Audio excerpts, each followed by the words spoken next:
بقول لك حضرتك شغال عربيه الفول اللي قدامك، فاكل العيش ما ينفعش مثلا تاخد الطلب ويبقى لك والسعر يمكن.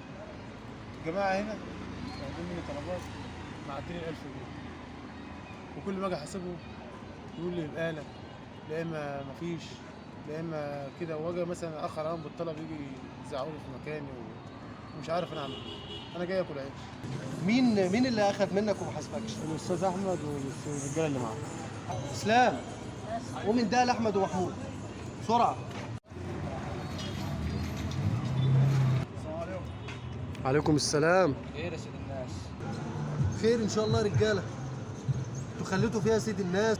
فين الاصول اللي اتكلمنا فيها وفين اللي قلنا عليه؟ احنا مش قلنا مش هنيجي على الغلبان ولا على الضعيف؟ انزل يا ابني بالحاجه اللي في ايدك دي هنا. طلع الفلوس اللي في جيبك انت وهو، حطوها هنا. هنطلع ليه اللي في جيبنا يا سيد الناس؟ احنا والله ما خدنا منه حاجه. واحده ما فيش غيرها. الكلمه اللي اقولها ما تتناش. بتؤمر بيها سيد الناس. كام حسابك قلت لي؟ حسابه كده 1070 جنيه بالصينيه. عد الفلوس دي كده.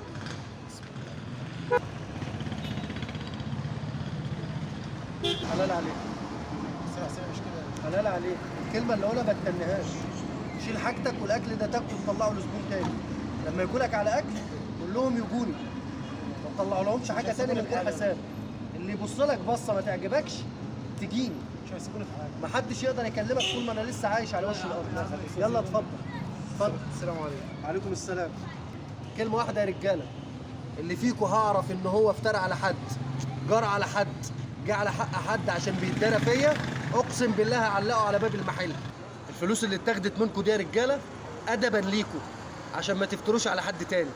وكلمه وهقولها لكم للمره التانيه، وقسما بالله لا شعبان ولا غيره ولا اي حد، ودايما زي ما بقول، اذا دعتك قدرتك على ظلم الناس فتذكر قدره الله عليك. احنا عايشين بفضل ربنا يا ابني، منك ليه؟ محدش فيكم يتحمى في الكرسي ولا في المنصب ولا في الصحه، كل ده زايل. اللي باقي عملك الصالح. خلي محبه الناس ليك هي سلاحك في اللي جاي.